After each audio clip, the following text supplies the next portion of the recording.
નમસ્કાર, આપ જોઈ રહ્યા છો નેશન પ્લસ ન્યૂઝ. હું છું આપની સાથે હિરલ પંડ્યા.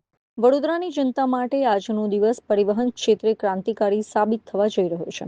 વડોદરાવાસીઓને વધુ એક સુવિધાજનક અને પ્રદૂષણ મુક્ત પરિવહન સેવા પૂરી પાડવા માટે કેન્દ્ર સરકાર દ્વારા ફાળવવામાં આવેલી પ્રીમિયમ પીએમ ઈ બસ સેવાનો આજથી પ્રારંભ થઈ ગયો છે.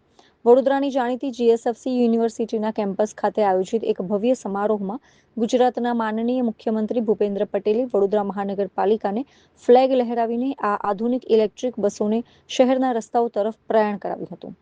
આ બસો શરૂ થતાં જ હવે વડોદરાના નાગરિકોનો પ્રવાસ વધુ સુખદ અને ઇકો ફ્રેન્ડલી બનશે. આ ગરિમામયી પ્રસંગે કેન્દ્રીય ઉર્જા મંત્રી મનોહરલાલ ખટ્ટર અને નાયબ મુખ્યમંત્રી હર્ષ સંઘવી ખાસ ઉપસ્થિત રહ્યા હતા.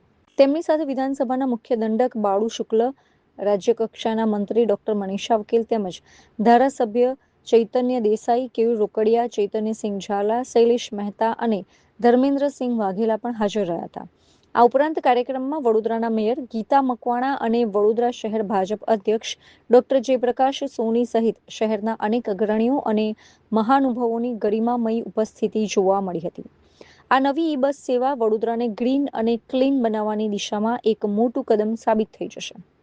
આ નવી ઈ બસ સેવા વડોદરાને ગ્રીન અને ક્લીન બનાવવાની દિશામાં એક મોટું કદમ સાબિત થશે. કેમેરામેન નવનીત પરમાર સાથે Chirag Patel, nation plus news, Vadodara. સમાચારોનો સતત અપડેટ મેળવવા માટે અમારી નેશન પ્લસ ન્યૂઝની યુટ્યુબ ચેનલને સબસ્ક્રાઇબ કરો, બેલ આઇકન દબાવો અને જોડાયેલા રહો ફેસબુક, ઇન્સ્ટાગ્રામ અને ટ્વિટર પર.